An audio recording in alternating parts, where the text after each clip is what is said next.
Como que a queda do preço das commodities pode ser uma oportunidade para o produtor no médio prazo? É o que a gente vai falar um pouco hoje.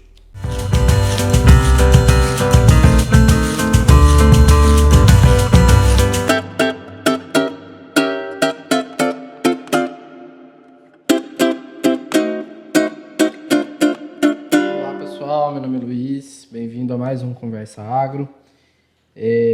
Estamos aqui na sede do VFA hoje recebendo novamente o senhor José Ricardo Caixeta Ramos. A gente conversou com ele uns meses atrás, na época foi um assunto mais otimista, hoje não vai ser tanto assim. A gente vai falar sobre os sinais de arrefecimento no agronegócio e quais os impactos para a pecuária, para a agricultura, como é que o produtor rural pode tirar proveito disso no médio e curto prazo. E é isso. Tudo bom, gente? A gente tem visto aí alguma queda em algumas commodities. Alguns setores da indústria já têm apontado, né, um certo risco de compressão das margens, seja do produtor rural, seja dela própria. A gente vai falar um pouquinho de como isso tudo está acontecendo e como isso também pode ser talvez uma válvula de crescimento no médio prazo para o agronegócio. Seja bem-vindo, doutor. Obrigado. Da última vez que estivemos aqui, a gente tinha um cenário e sempre a gente pode observar. Ao longo do tempo, a gente encontra situações e a gente vai se adaptando. Agora nós temos um cenário bastante afetado pelas questões políticas internacionais. Nós temos a guerra Ucrânia e Rússia, que tem afetado fortemente o custo de produção dos produtores, tanto agricultores, pecuaristas. Nós temos também a questão climática, que a cada ano o Laninha ele tem se repetido, né? Não era tão comum lá atrás, a gente tinha sempre, né, aquela variação climática. Enfim, o sul do Brasil muito afetado por essa questão. O centro-oeste, aqui nós temos uma divisão clara, onde o nordeste, norte goiano, tinha menos chuva nas últimas duas estações. Nós tivemos o norte e nordeste chovendo muito. O ano passado, uma questão pluviométrica histórica para o nordeste goiano. E nós tivemos questões climáticas para a segunda safra. Enfim, cada desafio desse para o agronegócio também é uma oportunidade de amadurecimento para o setor, para os produtores. São novas tecnologias que nós temos que ir buscando. Nós temos a questão, por exemplo, dos fertilizantes, e uma oportunidade muito grande para a gente avançar na pesquisa, na utilização, na incrementação do bioinsumos no agronegócio, né, não só aqui em Goiás, mas para todo o Brasil. E o que eu deixo aqui, que todos nós, né, pegar os agricultores mais que têm mais até tempo na atividade do que nós, se observar essas crises, cada crise dessa ela passa. Né? Nós temos aí aquela curva, se a gente buscar ali, às vezes uma depressão, aqui acolá um pico, mas a gente tem que estar se fortalecendo a cada crise, né? Buscando uma eficiência na gestão e cada vez mais agregando a tecnologia. A gente sempre fala e escuta muito, né, que o agronegócio ele é cíclico. E desde antes da guerra da Ucrânia com a Rússia, a gente já via que esse ciclo estava indo para um topo declínio. histórico. Todo Ele topo estava no histórico. topo e agora a gente está no declínio. E a gente percebe isso nas margens de produção que estão cada vez mais altas. Como é que o senhor está vendo isso para a agricultura e para a pecuária? O senhor consegue dar um panorama para nós? Além da guerra Rússia e Ucrânia, agora recente, as relações entre China e Estados Unidos também, as tensões aumentando, questão de Taiwan. Nós temos a China como hoje o nosso maior comprador das nossas commodities, e preocupa bastante, né, esse futuro incerto, e nós temos que estar muito bem preparados da porteira para dentro. Anteciparmos nosso planejamento. Na pecuária, o estoque ele é fundamental, a avicultura ela depende dos insumos para estar produzindo, assim também como a pecuária. Eu vejo que a transformação, nós estamos passando por um momento agora decisivo para a tomada de conta dos pecuaristas, porque aquela pecuária extensiva hoje ela já não mais cabe no mercado, porque o próprio consumidor exige esse produto cada vez mais sustentável. e nós temos aí a suinocultura também avançando bastante. Enfim, eu vejo como grandes desafios, mas eu vejo também com otimismo. A demanda mundial ela tende a aumentar por causa do natural crescimento populacional, que a gente tem aí alguns indicadores que pelo menos até 2050 esse crescimento populacional ele continue avançando. Já temos um déficit de alimento no mundo. Enfim, o grande desafio que nós temos, né, para os governos, que é aumentar essa oferta de alimentos. Porém, com essa queda natural, a gente ainda não conversando aqui anteriormente, o que explica essa queda no preço das commodities? Se a demanda ela existe, se o custo de produção também tem aumentado, as margens estão cada vez mais estreitas, muitas vezes até negativas em alguns casos.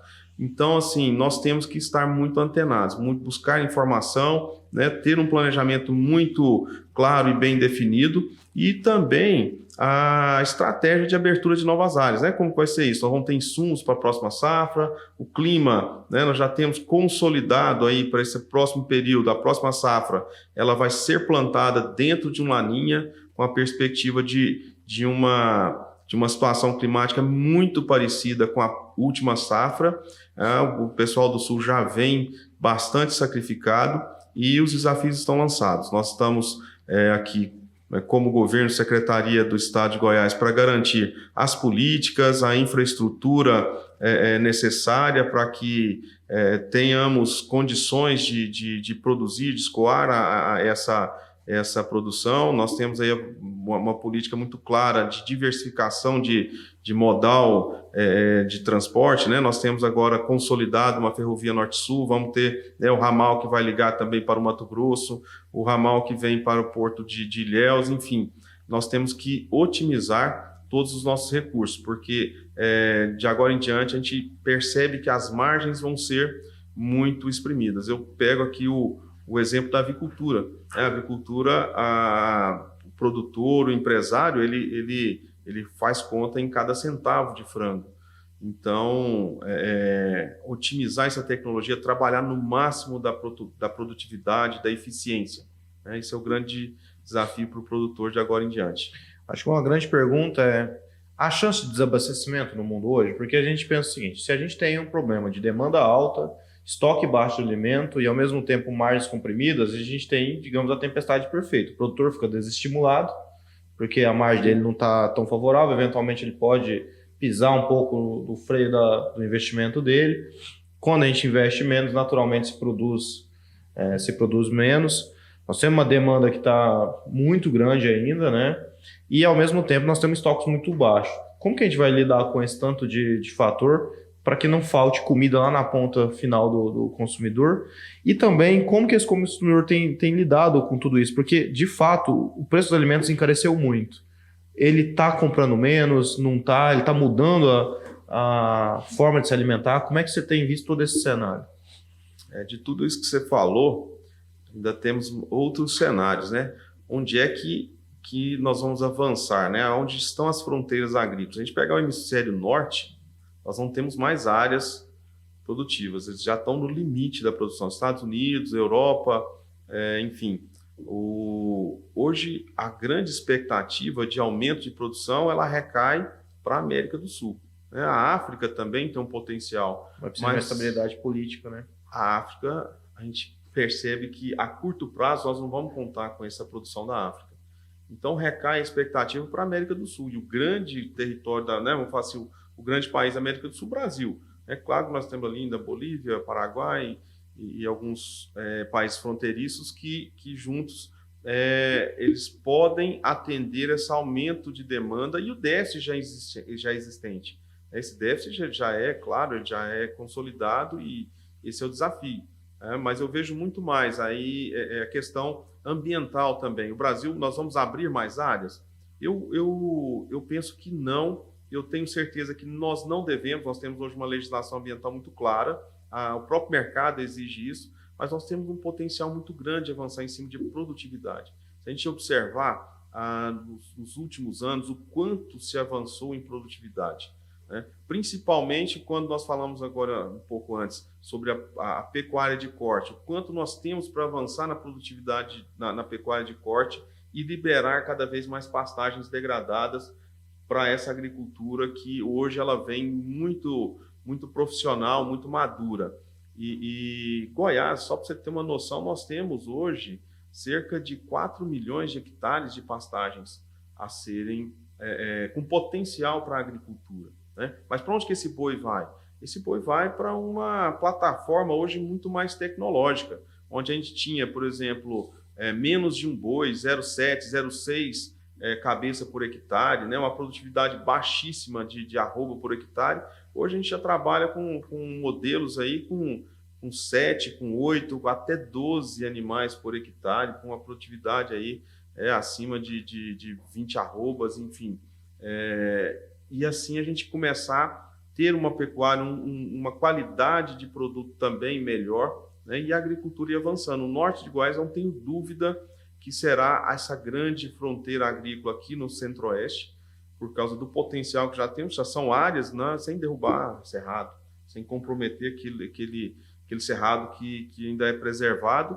E a irrigação eu vejo como uma grande ferramenta para transformar isso. Exatamente. Nós temos no Vale do Araguaia sol, né? Nós temos ali muito próximo da linha do Equador, nós temos água disponível, muita água disponível. Hoje nós temos, né, uma bancada federal trabalhando uma legislação para que possa destravar os grandes gargalos, por exemplo, as barragens, que são importantíssimas para o avanço da irrigação. Nós já temos uma legislação em amadurecimento, um avanço nessa legislação, a parte de licenciamento ambiental da mesma forma. Então, a irrigação eu vejo que será a grande ferramenta para o avanço da produção de grãos, não só em Goiás, Centro-Oeste, mas em todo o Brasil. No sul do Brasil, que tem enfrentado secas atípicas, né? Que o sul sempre foi uma região que muito favorecida pelas chuvas. Os outros 2, 3 últimos anos, o pessoal está muito... E só quem tem irrigação tem conseguido produzir. Né? Então, dessa forma eu vejo o Brasil como aqui na porta, batendo para nós essa oportunidade de ser esse protagonista mundial para atender esse déficit. Eu não tô, a gente está falando aí do aumento, mas o déficit já está aqui. O aumento ele está para acontecer. Então o Brasil será esse protagonista. A gente precisa aproveitar. Mas por outro lado, a gente também tem que repensar a forma como nós estamos trabalhando esse mercado internacional. Nós estamos mandando muita matéria-prima, né, de baixo valor agregado, é importante e tudo, mas a partir da hora que a gente começa a agregar valor... Industrializar ela, né? Eu vou dar o exemplo do frango. O Brasil hoje tem aumentado significativamente a participação no mercado internacional. Há muito tempo nós já somos o maior exportador de carne de frango, mas quando você manda uma carne de frango, por exemplo, você manda mão de obra, você junto, agregado, né? 1,6 kg, 1,7 kg de grãos, né? Transporte, enfim, toda uma cadeia de negócios agregado dentro daquele produto. Muita gente ganhou junto ali daquele frango para poder ir para fora. O imposto que ficou, né, para o governo investir em estrada, escola, hospital, melhorar nossa segurança pública, enfim, eu vejo dessa forma. Claro que o cenário a curto prazo ele é um pouco incerto, mas nós já dissemos que o agronegócio ele passa por ciclos constantemente e em breve eu vejo que esse mercado ele tem que buscar esse equilíbrio ou ele vai estrangular ainda mais, né, da forma que está hoje, que está totalmente estrangulado. Falando especificamente sobre o mercado interno nosso aqui, a gente estava até conversando antes aqui sobre as dificuldades que a pecuária vem passando, né? Aquele produtor ali que está ali, e quando ele se vê num momento de dificuldade, ele arrenda a terra dele para soja, alguma coisa assim. Qual as perspectivas que o senhor vê para esse tipo de produtor hoje aqui? que está ali no limite da produção pecuária, que ele está ali entre quebrar ou passar essa propriedade para outra coisa, outra atividade.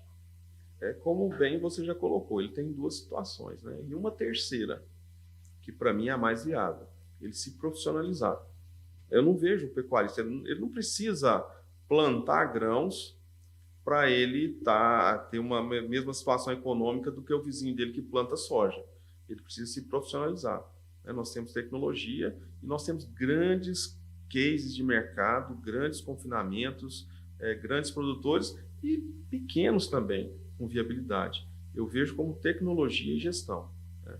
Se você colocar gestão no seu negócio, tecnologia, a pecuária de corte ela é tão ou mais competitiva do que o próprio grão. Tá? O que nós precisamos é ter melhor aproveitamento que aquilo que a gente já tem. Eu pergunto porque aqui mesmo na rua onde o escritório fica, a gente escuta isso. Que a soja está acabando com a produção de gado, a soja vai acabar com gado, daqui a pouco não tem ninguém mais produzindo gado, só soja. Mas a contrapartida para isso não acontecer, o pecuarista não faz, né? Exatamente. Eu venho de uma família de produtores. Né? Meu pai meu avô era, a gente sempre produziu também gado de corte. Hoje eu trabalho na fruticultura e na avicultura, mas o produtor tradicional ele acostumou a ter aquela... Esperar a inflação para ele ganhar dinheiro com a inflação. E também aquela questão tecnológica. Você coloca o boi, espera ele ficar pronto para poder vender. 4 anos às vezes, né? 4, 5, 3, enfim. Uma falta de planejamento, uma falta de gestão, e até assim, uma clareza bem do que ele quer do negócio dele. Hoje ele não tem mais esse tempo para pensar o que ele quer, não. Se ele pensar muito, o produtor de soja, de grãos, vem e tira ele do mercado. O mercado ele é muito dinâmico e as leis de mercado são claras. Ou a competição está estabelecida, né? Ou a gente é eficiente, competente, ou nós vamos ter que sair. Isso é natural. Você falou uma coisa que eu acho interessante, né? Quando a gente olha assim, compara o Brasil com a Argentina, você vê que a Argentina industrializa muito mais as commodities deles do que o Brasil. Olhando assim, me parece que de alguma maneira tem um certo benefício fiscal você industrializar na Argentina que não existe aqui no Brasil. Você acha que a gente poderia também caminhar para tentar estimular essa industrialização via legislação no país? Dou um exemplo, né? A gente tem uma alíquota de fundo rural de 2,5% para a indústria, enquanto que para produtor rural é 1,3% e para agropecuária é 1,5%, salvo engano.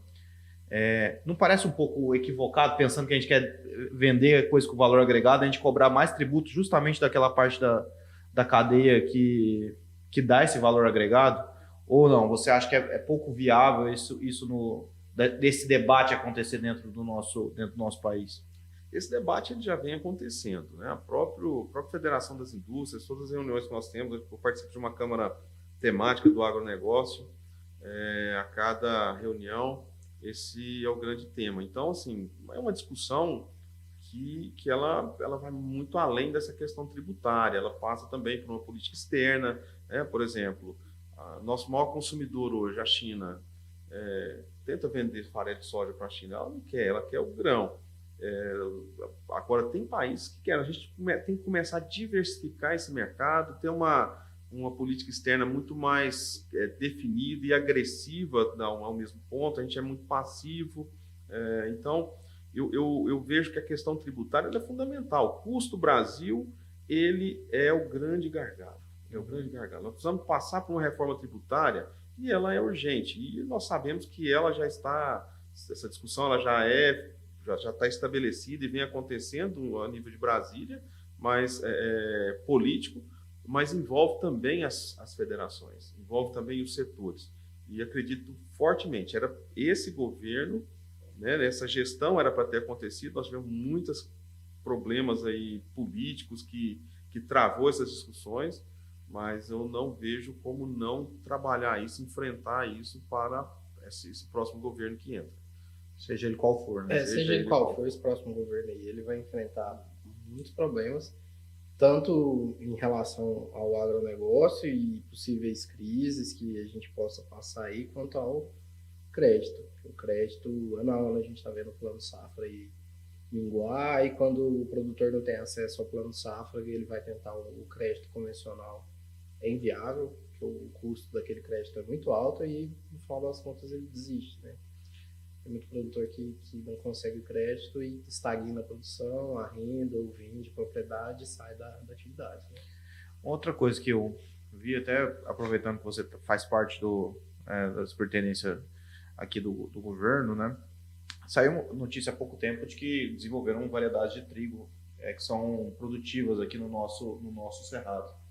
Você vê o Goiás como sendo uma possível fronteira agrícola para o trigo. Vejo que hoje tem bastante valor agregado para o produtor em termos de preço e rentabilidade, até porque o Brasil é um país que consome muito trigo, então a gente não precisaria exportar tanto, poderia aproveitar aqui mesmo. Você tem visto isso? Você sente isso? O que você tem percebido? E qual é a expectativa do governo sobre essas novas variedades de trigo que tem surgido? O trigo, eu vejo que dentro de pouco tempo o Brasil, uma autossuficiência. A gente deixar de ser importador. Nós temos potencial. E a pesquisa agropecuária ela é fundamental. Foi assim com a soja, o milho, o milho ele vem daquele sistema tradicional para um sistema altamente produtivo. Enfim, se a gente pegar o modelo, vamos pegar uma região de Goiás que é uma referência para nós, que é Cristalina. Cristalina, hoje nós temos ali a maior área irrigada da América Latina. Dentro de pouco tempo, eu acredito que Cristalina perca esse título para o Vale do Araguaia. Alguns municípios do Vale do Araguaia têm um potencial muito melhor, até melhor. Só que o Vale do Araguaia está ali a 400 metros, 400 e poucos metros de altitude, vamos falar assim, temperatura um pouco mais alta. Cristalina, 1.200 metros. Então, eu vejo que nós temos potencial, temos muita área hoje, produtividades compatíveis com a Argentina. E tudo isso através da pesquisa agropecuária que está sendo conduzida, e nós temos hoje a maior empresa de pesquisa agropecuária do mundo, que é a Embrapa, empresa pública. E a Embrapa tem trabalhado variedades. O sul do Brasil já é um grande produtor, mas o centro-oeste, eu imagino que o avanço do trigo, assim como foi do algodão no passado, enfim. E a irrigação ela vai ser importantíssima, porque ela vai garantir quando eu falo a irrigação de salvamento. Nós temos aí Cristalina trabalhando, nós conseguimos pacificar, porque ele tinha ainda tem, mas nós conseguimos um certo equilíbrio em relação à distribuição da água para a irrigação, e Cristalina hoje e a região da Estrada de Ferro com importantes áreas já produzindo. Mas nós ainda está numa fase ainda inicial de inclusão dessas variedades adaptáveis ao nosso clima, temperatura, luminosidade. E eu te falo que dentro de 10 anos nós já vamos ter talvez não a autossuficiência, mas a dependência externa ela vai estar cada vez menor. Mitigada, né? Mitigada. E assim, só complementando a questão do crédito, realmente esse ano para nós foi uma surpresa, diante de um cenário de margens muito comprimidas. Esse aumento da taxa de juros, o nosso agronegócio ainda tem uma dependência alta do financiamento, ela realmente limita muito o avanço da agricultura, do agronegócio de uma forma geral.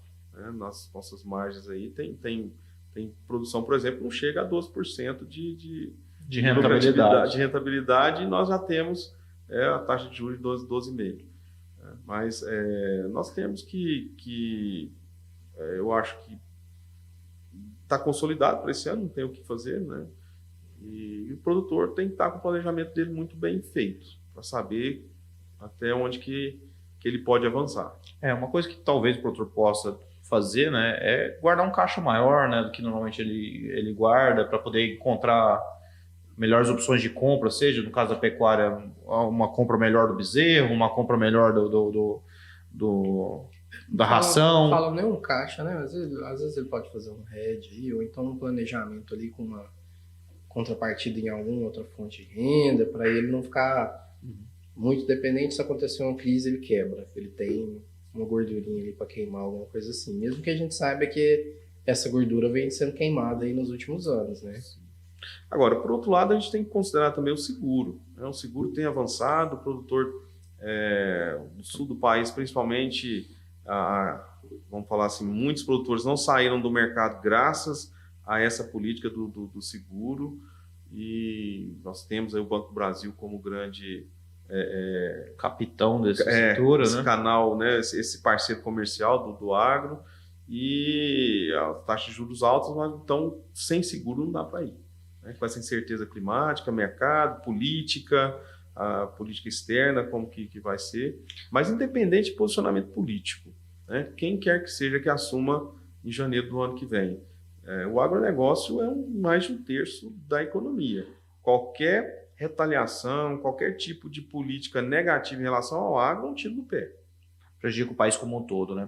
Outra coisa que você sugeriu antes da gente ligar as câmeras aqui, que eu acho que é interessante da gente até comentar, é a possibilidade de produção de frutas, né? Você falou que também é um produtor de frutas. A gente sabe que, por exemplo, maracujá, uva, eventualmente goiaba, laranjas, tem margens que são um pouco melhores do que a pecuária ou eventualmente até a agricultura. E a gente tem visto começar a surgir isso em Goiás, em algumas regiões específicas, né? Você vê que a questão da goiaba, por exemplo, tem em Morrinhos, né? A gente já tem uma consolidação ali dessa cultura. A laranja mais em São Paulo, mas também em alguns lugares em Goiás começando a gente verificar essa laranja. Em Paracatu, Paracatu não, Paraúna, a gente vê a questão da produção de uva. Não sei se tem em outros lugares do estado, mas enfim, como que você tem visto essa transformação de sair de uma agricultura antiga e incorporar essa agricultura mais baseada na fruta, até pegando essa perspectiva de margens melhores e como que funciona? Então, eu vejo uma oportunidade fantástica a fruticultura. Mesmo porque, se a gente pegar o perfil do produtor de fruta, ele é o pequeno produtor, porque depende muito mais de mão de obra. É uma mão de obra especializada, uma mão de obra presente na propriedade. E se nós pegarmos Goiás, nós temos hoje 62% das propriedades rurais do estado, das mais de 150 mil propriedades, é da agricultura familiar. Nós temos aí um potencial muito grande para estar avançando. Muitos dessas propriedades trabalhando a atividade leiteira de baixa tecnologia. De baixo retorno também. E de baixo retorno. Ou de retorno negativo. Negativo, né? Tá? E então, eu vou te dar um exemplo de uma região que nós estamos desenvolvendo um projeto, que é o Vão do Paraná. Pega ali alguns municípios, Flores de Goiás, Formosa, São João da Aliança, um raio, nós temos ali mais de 40 assentamentos, cerca de 4.500 famílias assentadas há décadas, e muitas delas esperando talvez uma cesta básica, um apoio governamental através de repasse de renda, e com um potencial e com a terra disponível gigante para trabalhar. Uma região que tem uma semelhança climática e próxima do Nordeste goiano, porém com solos muito mais férteis. Densidade de argila maior. Muito maior. E assim, nós temos ali um rio que é perene, que é o Rio Paraná. O estado já fez alguns investimentos, já temos água armazenada, e nós já temos ali para ser, já foi iniciado, nós temos uma grande parceria com várias instituições e principalmente a iniciativa privada.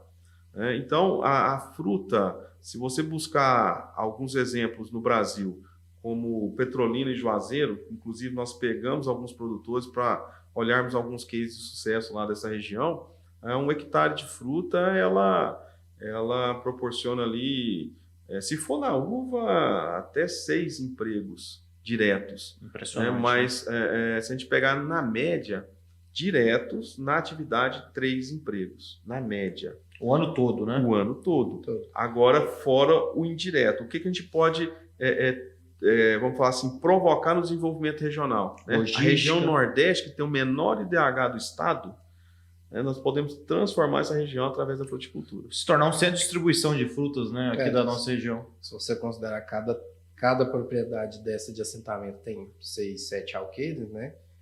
Dá uma produção boa para cada família. Se você pega aí na agricultura, nos grãos, nós temos cada 100 hectares um emprego. Ou menos, né? Menos.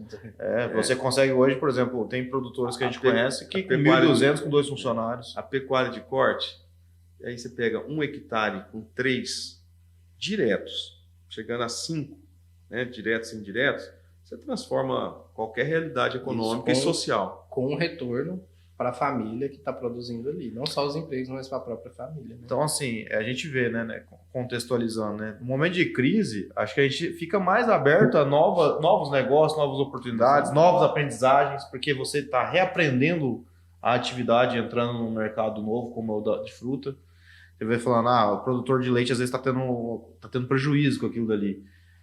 Me parece que provavelmente ele já estava também ultrapassado até no leite, mas aí ele se disponibiliza a mudar a atividade dele, às vezes ele vai com mais abertura para aprender, com mais vontade de ver ali uma oportunidade de mudança mesmo, de transformação social. E além dessa questão da fruta, da questão que a gente falou aqui um pouquinho do trigo, falou um pouquinho da tecnificação, o que mais que a gente pode ver digamos, oportunidades que o agro está pingando aí na porta de todo mundo e ninguém está vendo, ou então se já estão vendo e já estão se transformando na sua visão? O Brasil, sem dúvida, nós já colocamos, vai ser o grande fornecedor de alimentos para o mundo. E aqui eu deixo só uma mensagem. Aquela história que o Brasil é o grande celeiro do mundo, a gente tem que começar a mudar essa filosofia, esse modo de ver o Brasil como celeiro e a gente começar a transformar esse celeiro em supermercado, a agregar valor. A gente começar a colocar ali a fruta, eu acho uma situação fantástica. Nós temos, por exemplo, nesse caso que nós falamos agora, uma grande empresa exportadora que os primeiros produtores já vão trabalhar o plantio de manga já com o mercado definido para a Inglaterra. Ou seja, um produtor que não estava totalmente desmotivado, sem perspectiva, já começa a ser um exportador. E começa a receber em dólar, né? Olha o patamar que ele vira. E assim, no passado a gente não acreditava. Né? Agricultura familiar, movimentos do MST, aquela discriminação em cima da agricultura familiar. Eu falo o seguinte, o agricultor familiar ele precisa mudar a chave dele, ele deixar de ser aquele dependente e passar a ser um empresário rural, porque potencial tem. Então, assim, eu vejo essa oportunidade grande, mas eu vejo também a atividade, a pecuária de leite, a bovinocultura leiteira, com grande desafio pela frente. Grande, porque, assim, a nível de Brasil, é a atividade mais importante socialmente, a que mais emprega gente no campo hoje. E a nossa atividade leiteira, ela precisa também, nós falamos de tecnificação, evoluir, de profissionalização e de atingir um novo patamar de gestão. A vaca, ela é uma máquina de produzir leite. Ela não é mais aquele animal que pastoreia ali e fica esquecido. Exatamente. Né? Então a gente tem que olhar ela com um outro olhar técnico. Né? Nós precisamos proporcionar àquela máquina tudo aquilo que ela precisa para ter a melhor eficiência de produção, né? E com menor custo, porque a gente já entra em desvantagem com outros concorrentes mundo afora, que é o nosso clima. Muito quente, né? O nosso clima ele é totalmente desfavorável para a produção leiteira. Então a gente tem que compensar essa desvantagem de outra forma.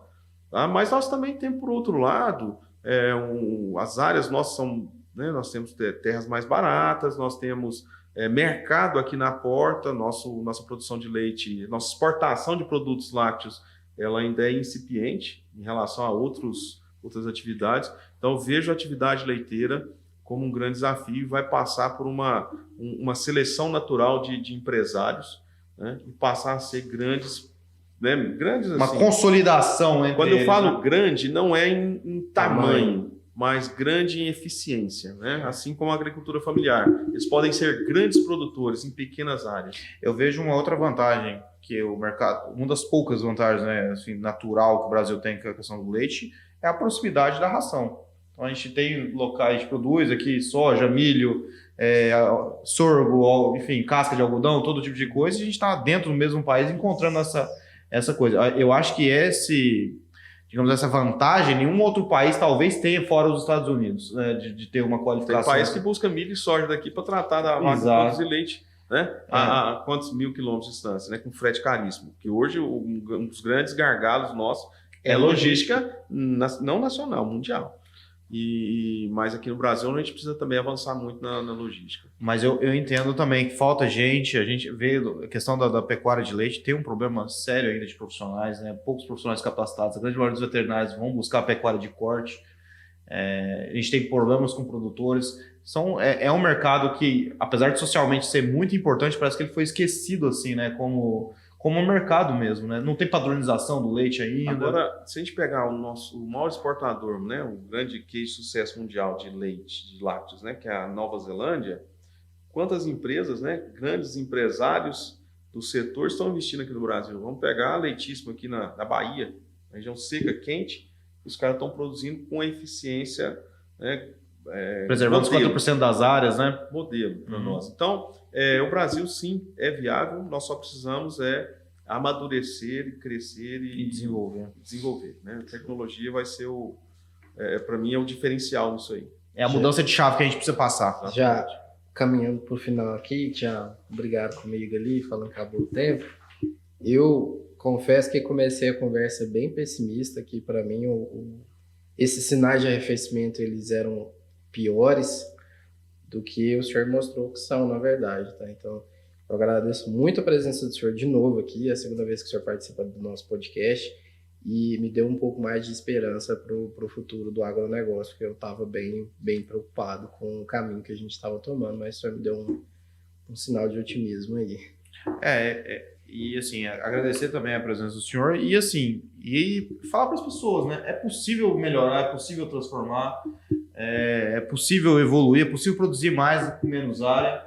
Precisa de pesquisa, precisa de vontade também, né? A gente também não pode esperar que tudo venha à nossa propriedade, a gente também tem que buscar informação. A informação está aqui no podcast, está em milhares de outros lugares na internet, está na própria televisão, seja por meio do Globo Rural, Canal do Campo, enfim, a gente tem muitos canais hoje de saber que as coisas existem. Então, o que a gente fala? Procure a FAEG, procure as secretarias do governo, a Emater, a Embrapa, se aproxime dos profissionais, porque eles têm a qualificação técnica e eles podem te ajudar.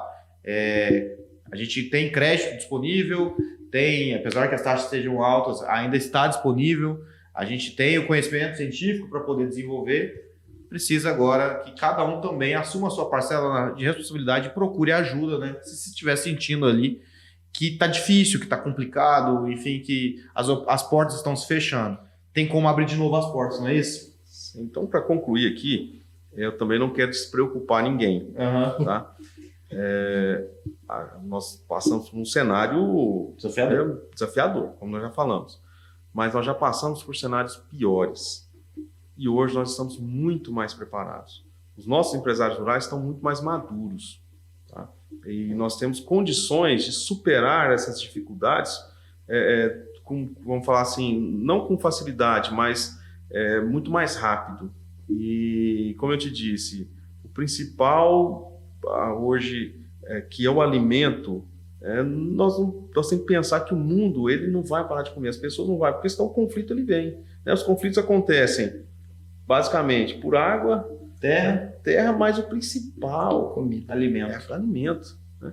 E assim, a nível de Brasil, a gente deixa despreocupado porque a gente é um país que produz e ainda alimenta mais os nossos 200 milhões, 220 milhões quase, e mais 1 bilhão de pessoas. E a gente tem que manter algo que o Brasil tem conseguido alimentar tanta gente muito pela estabilidade política que a gente tem mantido nos últimos anos. Então isso é algo que é fundamental. Mas vamos aproveitar essa oportunidade e assim, a gente precisa amadurecer realmente esse debate. Vamos agregar valor. Vamos deixar mais dinheiro aqui dentro, né? Diminuir essa desigualdade que ainda existe. Acho que esse é o caminho. Perfeito. Obrigado, gente. Até a próxima.